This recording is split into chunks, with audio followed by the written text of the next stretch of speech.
My childhood friend Willow had always been obsessed with some small-time internet celebrity. Not only had she given him millions of yuan in donations, but she had also been deceived by him into an affair and ended up pregnant. In the end, she was nearly killed in a domestic violence incident. In that critical moment, she called me for help. Without hesitation, I drove over 100 kilometers and contacted the police to rescue her. But to my shock, she is worried that the male streamer might be sentenced. She not only erased all the evidence but also falsely accused me of being the one who had swindled her for money, manipulated her into a sexual relationship, and caused her pregnancy and miscarriage. The internet celebrity even spread rumors about me during a live stream, calling me a scumbag and condemning my actions. As a result, under the outrage of the online public, I lost my job, my father died from a stroke due to the stress, and my mother, unable to bear the grief, drank pesticide. In a state of complete despair, I decided to act. While the internet celebrity and Willow were showing off their lovey-dovey moments on a live stream, I set a fire, intending to take them both down with me. Then, I opened my eyes and realized I had been reborn. Back to the moment I was on my way to rescue Willow. This time, I turned the car around. I thought to myself, better to destroy a temple than to destroy a marriage. The scumbag couple locked together. Chapter 1. Brother George, where are you? People outside are already kicking the door down. Woo. I'm so scared. Willow, my friend who grew up with me since childhood, kept sending messages urging me. No matter how urgent she seemed, I remained calm and untroubled. There was no other reason. Everything happening now, I had already experienced it in my past life. Willow and I had grown up together. When we were little, she would always follow closely behind me, calling out to Brother George. I treated her like a sister, taking care of her, cleaning up the messes she caused, driving away the bullies who harassed her, and remembering any good things or opportunities for her. The neighbors in our village would often joke that when we grew up, Willow would marry me. Throughout our lives, we had always been there for each other. Willow was used to immediately seeking my help whenever something happened. This time was no different. Recently, she became infatuated with an internet celebrity streamer named Makoto. Not only did she donate all the millions she received from her family's demolition compensation, but she also snuck out alone to meet this so-called idol. However, she didn't realize that this little streamer, who appeared respectable in his live streams, was actually a shameless troublemaker. He quickly grew close to Willow and even got her pregnant. Willow didn't see anything wrong with it. In fact, she enjoyed it until Makoto spent all the money he took from Willow, and after repeatedly failing to get more money from her, he revealed his true, ugly colors. He not only humiliated Willow daily but also violently abused her whenever she did something he didn't like. This time, Makoto got drunk and, fueled by alcohol, he assaulted Willow again, causing her to lose the baby. Unable to bear it any longer, Willow called me, begging me to rescue her. In my past life, when I received Willow's distress message, I didn't hesitate. I drove over 100 kilometers to Makoto's place, kicked open the door, and rescued Willow. Before rushing in, I had called the police just in case, but I didn't expect that Willow, blinded by her infatuation, feared that Makoto would face prison time. To clear his name, she not only destroyed all the evidence Makoto had against her but also insisted that I was the one who had forced her, causing her to become pregnant with my child and have a miscarriage. Then, she reached out online for help, allowing Makoto to receive assistance. Meanwhile, Makoto, trying to save himself, live-streamed claims that he was only trying to help Willow and that I, fearing exposure, had falsely reported him to tarnish his reputation. With all these false accusations and without any evidence, I was left speechless. In the end, I became the vilified scumbag. My father suffered a stroke from the stress and was sent to the ICU. The heavy medical bills crushed all the hope our family had. Unfortunately, my father couldn't be saved. My mother, overwhelmed by despair, drank pesticide. Because of my momentary kindness, my family was torn apart. At that time, Makoto and Willow, who were defaming me, had already reconciled sweetly and were flaunting their relationship online every day. In utter desperation, I stormed into their live stream, spilled a bunch of alcohol everywhere, and then ignited a fire. In the raging flames, I let out a chilling laugh. Like a vengeful spirit, I shouted, "Willow, didn't you say I abused you before? If I hadn't abused you, how could this have happened? Today, I'll make it up to you all at once. Let's go to the afterlife together." Makoto, you want to be famous, don't you? Well, today I'll make sure you truly burn bright. Amid the screams, the three of us turned to ashes. When I opened my eyes again, it was now. At this moment, I had already dialed the emergency number and was standing below the address Willow had provided. But this time, I wouldn't repeat the same mistakes. In the next second, I turned off my phone, made a U-turn, and drove straight home. Chapter 2. My mother asked me, "Aren't you going to look for Willow? Why did you come back so soon?" My mother looked at me with a surprised expression when she saw that I returned alone. I just stood there, staring at her, confused, until I finally reacted. Suddenly, I ran to hug my mother's slim body, and with a cracked voice, I said, "It's so good, we're all together, calm, and happy. How wonderful." My mother gently scolded me. "What's wrong with you, son? If our family is healthy and safe, of course, we'll live calmly and happily." I didn't tell her anything about my past life because, due to my naive kindness, I ended up causing my family to suffer a tragic death. I said, "My head hurts a little. I'm going to rest in my room for a while." She asked, "What's wrong with you? Should we go to the hospital? And Willow? Is Willow still trapped by that animal?" I smiled and replied, "Let her stay there. She seems quite content." After saying this, I went straight to my room. I lay on the bed, staring at the ceiling, while my mind kept spinning. Heaven had given me a second chance, and I had to make the most of it. The images of my previous life kept appearing in my mind. Willow and the horrible face of the TV announcer constantly slid through my thoughts. I was getting more and more anxious, but I tried to focus and calm down. Just then, I heard someone knock on the door. As I approached the door, the noise from outside grew louder. Why were there suddenly so many people? I was confused. Then, a sharp voice reached my ears. Someone shouted, "George, get out here." It was Lou's mother's voice. In my previous life, she would always stand in front of my house, shouting, "Mi laman violader," and blaming my parents for not raising me well, accusing us of ruining her daughter and saying that we deserved to go to hell. I knew very well that her daughter had been defiled by the announcer, but to avoid losing face in front of the neighborhood, she preferred to blame me for everything. It was also because of her daily curses that my father had a stroke due to the stress, and ultimately died after being unable to be revived. The most ironic thing was that, as the guilty one, when she heard about my father's death, she didn't show any remorse and, with complete shamelessness, said, "Look, it was indeed your son who did something bad to my daughter. If it weren't for his immoral actions, how could she have received such a punishment and died so suddenly?" I couldn't help but admit that she was right. The most immoral thing I did was being weak and choosing to save Willow, which led to the tragedy of my family. Although I haven't gotten into that mess in this life, why is this old woman coming to my house again?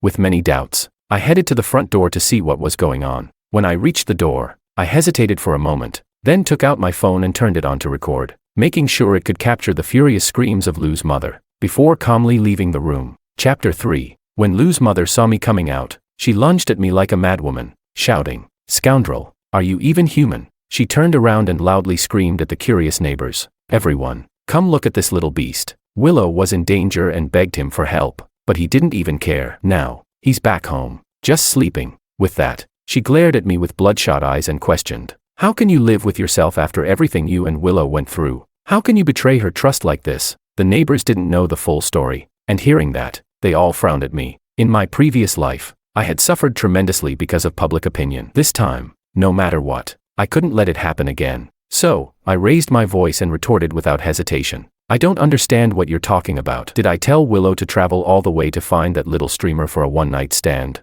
Did I make her pregnant with his child? She's the one who chose a man and got pregnant. Why should I deal with it? If I interfere in this family matter, what if she blames me for ruining her happiness later?" The crowd gasped in shock. Lou's mother's face turned from pink to red, then purple. She had intended to dump all the blame on me, but she didn't expect that the respectful George she used to know would publicly defy her today, and even lay out the entire story. In our small county, getting pregnant before marriage was already a disgrace, let alone the fact that she had to ask her childhood friend to clean up her daughter's mess, and her family had to come over to cause a scene. This was the kind of thing that shouldn't be aired in public. In an instant, the tide of public opinion turned, and the neighbors began whispering and pointing fingers at Willow's mother. She was furious and snapped, "Willow is still young. As her brother, you should look out for her. How can you let her grow up like this?" She sat on the ground, throwing a tantrum. Oh, my poor daughter. She trusted the wrong person. She thought the good brother she grew up with would help her, but she didn't know how bad people can be. They're just waiting to see her fail. My parents were honest and simple people, and they had never seen anything like this. They were stunned into silence. After a long pause, my mom rushed over to help her up and said, "Mrs. Lou, please get up. You shouldn't say such things. We've known Willow since she was little. How could we ever laugh at her?" George left early this morning in a hurry. He was feeling unwell and had a terrible headache. That's why he came back home. But Lou's mother wouldn't hear it. She snorted derisively and mocked, "Unwell? If you didn't want to help my daughter, just say so. Why make excuses? If it weren't for my daughter's luck, holding on until the police arrived, you'd still be sitting comfortably in your home." She glared at me and said with venom, "I'll tell you, if anything happens to my daughter, none of you will escape. I'll make you all pay with your lives." Then, She slapped my mother across the face. Chapter 4. I was seething with anger. I rushed forward and kicked her to the ground. Still not satisfied, I pinned her down and slapped her, shouting, "Old hag, do you have no shame? What does your daughter's problem have to do with me? And you say she held on until the police arrived? If I hadn't called the police, would they have come? Could your daughter have been saved? And instead of thanking me, you come here throwing a tantrum. You can ask around. I, George, only slap the elderly and the child. I may not be able to take on others, but dealing with you is easy." Lou's mother was dumbfounded, speechless. She looked around, realizing no one was coming to her defense. In frustration, she started slapping her thighs and wailing, "Oh, my poor daughter. You used to think George was a good guy, but look at what he's saying about you now. It's all my fault. I raised you too naive, and that's what got you into trouble, my poor daughter." This time, I didn't let her off the hook. I pulled out my phone and, in front of everyone, dialed the number. "Hello, is this the police station? Someone is causing trouble outside my house. Can you come over? My address is..." Before I could finish, the woman who had been throwing a fit earlier quickly scrambled to her feet. She gritted her teeth and said, "This isn't over." She shot me a fierce glare, then turned and walked away. My mom, still worried, grabbed my arm and said, "There are neighbors. Maybe we went a little too far. Lou's mother is just upset because her daughter's in trouble. We can understand that," I replied. "Upset? So just because she's upset, she gets to take it out on us?" I looked at my mom's swollen face, my heart aching for her. "It's because we've always been too easy to bully that she feels she can come over and cause trouble like this." "Mom, have you ever thought about it? If we let her spread these lies, what will people say about us? How will we hold our heads up in this town?" My mom was kind-hearted and always tried to avoid conflict. No matter who she clashed with, she would try to smooth things over, taking a step back. Now, I had to change her mindset little by little. I reminded her of a few past incidents, like the time when she went out with Lou's mother and Lou's mother lost her wallet. Without hesitation, Lou's mother demanded that my mom pay for it, arguing that since they were together, she was responsible for keeping an eye on the wallet. But if Lou's mother had gone out with someone else and lost her wallet, she would never have dared to make such a demand. And there was the time when my mom was looking at a piece of clothing, and Lou's mother snatched it right out of her hands. If it had been anyone else, she wouldn't have dared to do that. Such things had happened more than once. I said, "The more we try to be nice, the more they'll bully us." "Mom,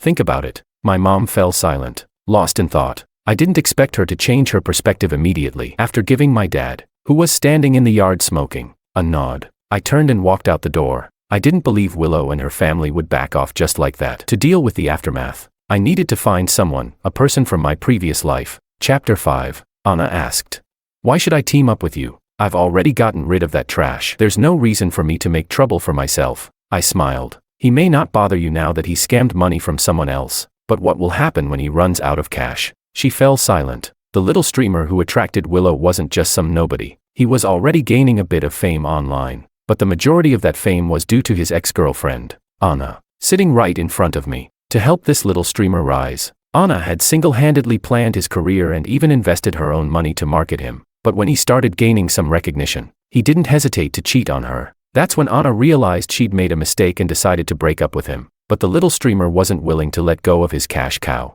so he relentlessly pursued her, until Willow came along. Willow was much easier to manipulate than Anna. A few sweet words from him were enough to make her hand over all of her family's demolition compensation. As long as he gave her a glance with longing eyes, she would happily go to him. With this new, more gullible target, the little streamer temporarily stopped pestering Anna. But now that Willow's money was running out, would the little streamer have enough dignity to turn back to Anna and beg her for more?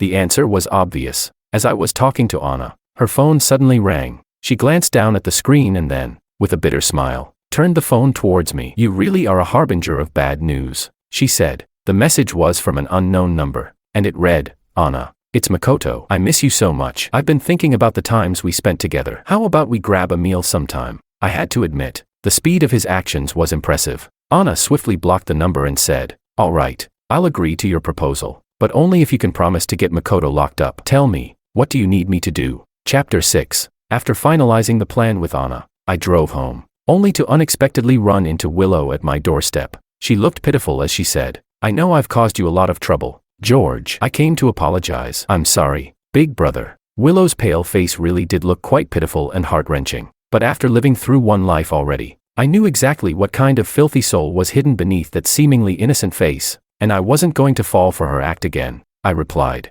"It's fine. As long as your family doesn't go looking for trouble, I'll thank the heavens." Willow's expression froze, as though she didn't expect me to be so blunt. She said, "George, could you delete the chat records where I begged you for help? A lot of people's accounts have been hacked recently, and if my messages get leaked from your account, I won't be able to live with myself." I finally understood why she was here. In my previous life, I had saved her, but she took advantage of the confusion to steal my phone and wipe it clean. When she later slandered me, I couldn't find any evidence to counter her, and I had to let her smear me. In this life, I didn't save her, so she didn't have a chance to touch my phone. Now, she was here, trying to play the victim and convince me to delete the chat history. I casually waved my hand and said, "My phone broke a few days ago. I already threw it away." The funny part was that Willow, with her idiotic brain, actually believed me. Of course, this was normal. She didn't know that I had already lived through one life and still saw me as the naive, easily manipulated neighbor who would always do whatever she asked. When she heard that the chat history was gone,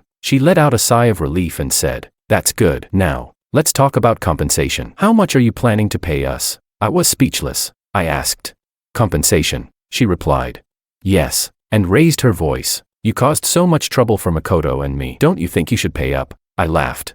"Did I force you to sleep with that little streamer? Or did I make you beg for help? Willow, how come I never realized you were this shameless?" Willow's face remained unashamed as she questioned me with a righteous tone. "Why are you being so unreasonable? Who told you to call the police? Don't you know how much trouble you caused Makoto? If I hadn't reacted quickly and claimed I was willing, his career would have been ruined. Don't you just love seeing others fail?" I almost sneered out loud. I knew it would go exactly like this. This ungrateful little brat who cried and begged for help when she was beaten. But once she was saved, she quickly forgot the pain and started talking back to the person who helped her. In an instant, I felt some regret that I hadn't been reborn sooner. If I had been reborn before calling the police, I would have just turned off my phone and gone back to bed without a second thought. Who cares about her life?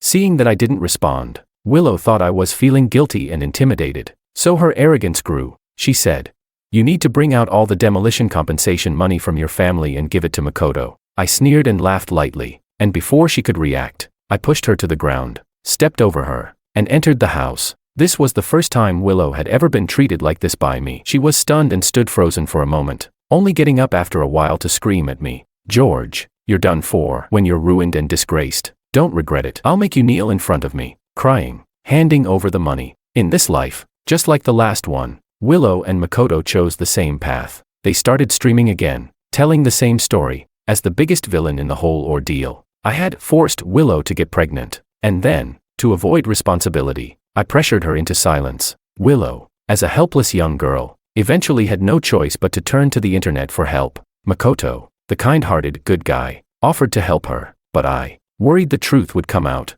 chose to slander him and call the police. People couldn't help but sympathize with the apparent victim, especially when they saw Willow crying on camera, claiming how her neighbor George had forced her and stolen all her money while threatening her to keep quiet. The sympathy from netizens flooded in, just like in my past life. Chapter 7. In my previous life, Willow and Makoto used the same method to push me into the abyss, but this time, things were completely different. In the past, I had no evidence. I had to repeatedly explain on camera that the child Willow miscarried was not mine and that I never took a single cent from her. But since I had no proof, no one believed me. This time, my phone still had everything preserved perfectly. Online public opinion is like a storm. Once the direction is set, it rushes toward the predetermined target irrationally, and no one cares about the truth anymore. Netizens, like passive bystanders, follow the trend and start shouting at what they believe to be the evil side, thinking they are upholding justice. This time, I was fully prepared. Willow and Makoto's first live stream garnered a great response. I had nothing but a few dry comments in the chat, explaining that it wasn't like that and she was lying, but I wasn't able to provide any solid rebuttal. This made Willow and Makoto feel confident in their victory. They even spent a lot of money on marketing and exposure, quickly gaining a lot of attention. I called Anna and asked, "Is it about time?" This is the perfect moment to strike back. Once the public forms a fixed impression, it'll be hard to clear things up. But Anna simply laughed and said, "No rush. You should trust my professional skills." I did trust her, but this was a life or death matter. If my parents hadn't been affected yet, I would have already taken action. Willow's recent online scandal had stirred up a lot of noise, and even our neighbors who liked to go online had heard about it. Fortunately, Willow's mother had caused a scene at my house before, giving me the chance to publicly reveal that Willow had gotten pregnant by the streamer. Thanks to that, my reputation was mostly preserved. The neighbors even stepped up to defend me, criticizing Willow's family for their lack of gratitude. They said that Willow and I grew up together, Yet she was still trying to slander me. But Lou mother still stubbornly argued. It's because we grew up together that we don't need to avoid this. So what if people talk? It won't hurt him. Besides, for all these years, George has been chasing after Willow. He's been trying to get close to her, but she didn't want him. If I let George marry our Willow, his mother would have to kneel before us and thank us. After all, it's only right for him to help his future wife. She said all this while my mother was standing nearby, overhearing everything. For years, my mom had always told me to maintain good relations with the neighbors, to take care of Willow, but now, she realized that instead of receiving gratitude from them, we were just taken for granted. When my mom found out I was planning to get revenge on Willow, she had tried to stop me, thinking of the young girl's reputation. After hearing Lou mother's words, she looked like she had aged 10 years in an instant. My mom turned to me and said, "Forget it, do what you want. I won't stop you anymore." If I hadn't been so indulgent with them, they wouldn't have latched onto our family. Chapter 8. Willow and Makoto's second live stream, Playing the Victim, was a huge success. I clicked into their stores page and saw that the sales from just one night had reached nearly 1 million. Netizens were emotionally charged, pouring money into helping the poor girl they believed had been hurt by her childhood friend. As expected, Willow and Makoto tasted the sweetness of success. Eager to maximize their profits, they immediately announced that they would continue their live stream the following night. But this time, our counterattack began. First, a netizen raised a question. Willow's family is really rich, right? She's donated over 1 million to Makoto. I've been watching live streams for years, but I can barely afford to donate a few hundred. Forget fairness and justice, money was the real concern for netizens. The main reason people had believed Willow in the beginning was because she had played the poor, pitiful girl. Now, they realized they had been deceived. They had tried to help out of sympathy, but in the end, she was wealthier than they were. It was such an ironic joke. Willow and Makoto were still basking in their victory, unaware that the tide had already begun to turn. So, when they went live for the third time, they were confronted with questions about her donations. Willow stammered. Seeing her fail to answer directly, netizens immediately concluded that she had lied and faked her poverty to win sympathy. They demanded that she show proof of her transactions.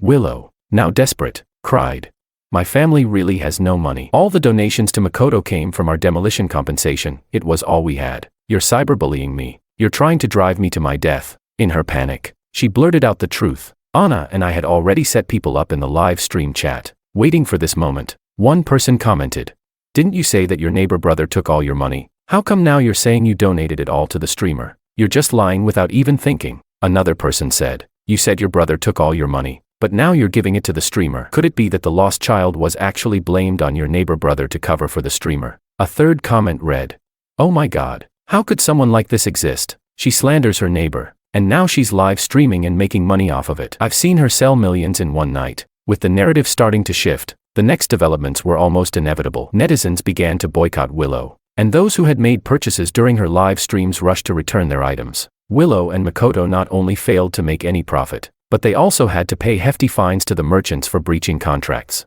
Chapter 9. At this moment, amidst the chaos, I released all of the chat logs between Willow and me. The records showed how Willow had angrily criticized Makoto for deceiving and hurting her, and how Makoto had beaten her so badly that she was bleeding, yet prevented her from going to the hospital. She wrote, "George, please come save me. If you don't come, I'm going to die here today. Makoto is not a good person. He just wants to steal my money and use me. I'm so scared. I want to run away. Why haven't you arrived yet? Hurry. I'm afraid he's going to kill me. I'm pregnant with his baby, and he doesn't care. He kicked me in the stomach. He's a devil." The truth was laid bare. With the prior build-up and these concrete pieces of evidence, Anna and I won a decisive victory online. Willow angrily called me, yelling, "You tricked me. Didn't you say the chat logs were all gone? How come you can still post them online? Do you know how much the netizens will curse me when they see this? Are you trying to ruin my life?" I replied, "Your life is already ruined. It deserves to be destroyed." I said this with a cold laugh and immediately hung up the phone.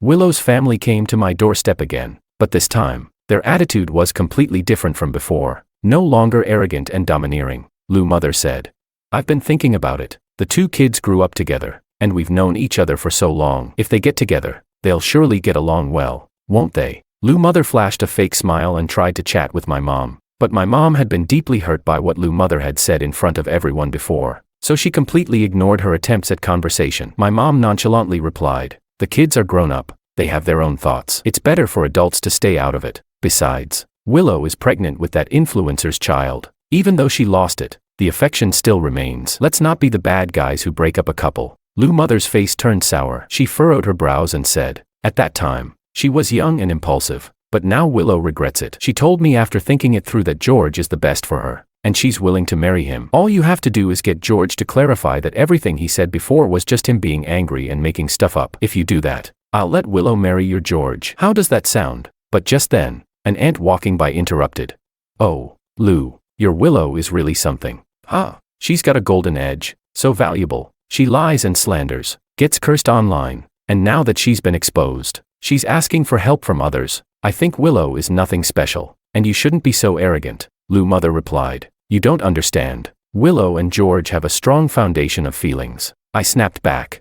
Food can be eaten recklessly, but words cannot be spoken recklessly. There's no relationship there, and I'm planning to sue her for defamation. Let Willow wait for the court summons. With that, I kicked Willow's mother out of the house. At first, she stood at the door, yelling, but when I pulled out my phone and threatened to call the police, she quickly lost her bravado and had to leave, defeated once again. Chapter 10. At this point, Anna called me and asked, "Are you sure? Should we break in and check first?" I answered, "No, I've finally found a general location. If we rush in now, we'll alert them. Let's just call the police." Anna hesitated for a while, but eventually gritted her teeth and said, "All right, I'll trust you this time." Previously, Anna and I had discussed our plan to work together, and the condition was that Makoto had to be sent to prison so he'd never be able to harass her again. In reality, even if Anna weren't involved, I would have still brought Makoto to justice. In my past life, I snuck into Makoto's house, preparing for a final confrontation. I ended up discovering a large number of new women's clothes in his bedroom. I suspected that Makoto had imprisoned someone,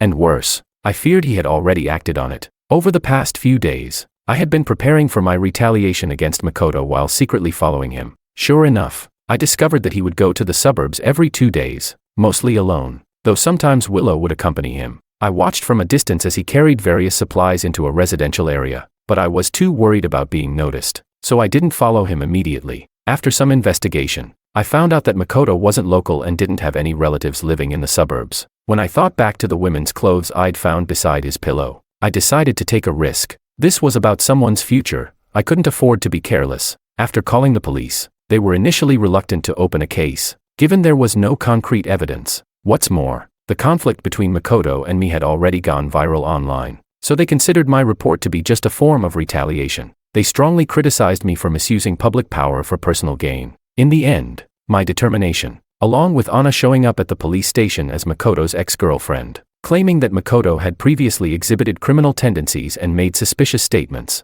along with the photos I provided of him carrying supplies into the suburban area, convinced the police to finally take action. Chapter 11. The police followed Makoto all the way into the residential complex, and to my shock, he led them straight into the basement. I don't think I will ever forget that scene for as long as I live. In that filthy, neglected basement, there was a person locked inside. When he saw the police, Makoto's face changed, and he immediately turned to flee. But of course, he was no match for the officers, and was apprehended on the spot and taken to the station. Knowing that everything was exposed, Makoto immediately confessed everything in a hurry. He had established himself as the sensitive, understanding male persona when he became a streamer, which attracted girls to confide their pain to him. At first, he was indifferent and just brushed them off, but later, he met Willow. To show off her own maturity and understanding, she suggested he pick some naive girls from among those who confided in him and make them his concubines. Makoto was tempted, and that's how things escalated. When Willow was arrested, her story was entirely different.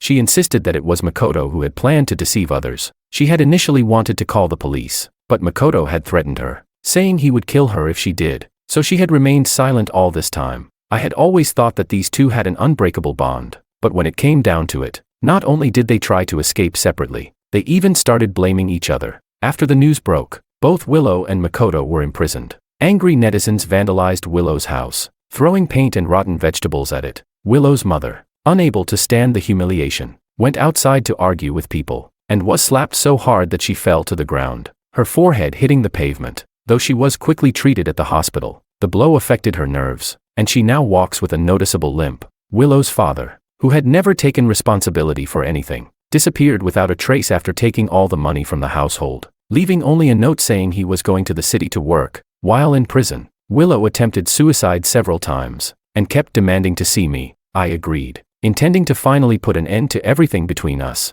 But when I saw her, the first thing she said was, "You've been reborn." Haven't you? You're doing this on purpose to ruin me, aren't you? Chapter 12. So it seems she, too, had been reborn. I coldly stared at the hysterical Willow before me. Even now, at this low point, she still didn't see any of her own faults. She asked, "Why are you so selfish? Wasn't it good like last time? Didn't you love me? Why couldn't you sacrifice yourself for my happiness?" She rambled on about how things went smoothly for her in her past life, and how I coldly dragged everyone down to ruin in the end. She had only been reborn after her arrest. When she first realized she had been given a second chance at life, she was thrilled. But soon after, she found herself headed for prison, which was undoubtedly a huge blow to her. I said, "You chose to believe in a small-time streamer, and you chose to help him commit crimes. Everything you've done is your own fault. Even if I did nothing, you would have self-destructed eventually." Willow retorted, "No, you're lying. If it weren't for you, I would have been fine with Makoto. You ruined our happiness in both lives." She was utterly unrepentant. I replied, "The law may be slow, but it never misses its mark. Even without me, your illegal activities would have been exposed eventually. People like you don't deserve happiness." Once I finished, I didn't bother listening to any more of Willow's hysterics. I simply hung up the phone. Her remaining years would be spent in prison, forced to face the consequences. No, someone like her would never repent, but the punishment would be just as severe. As for me, I would be stepping into a brand new life.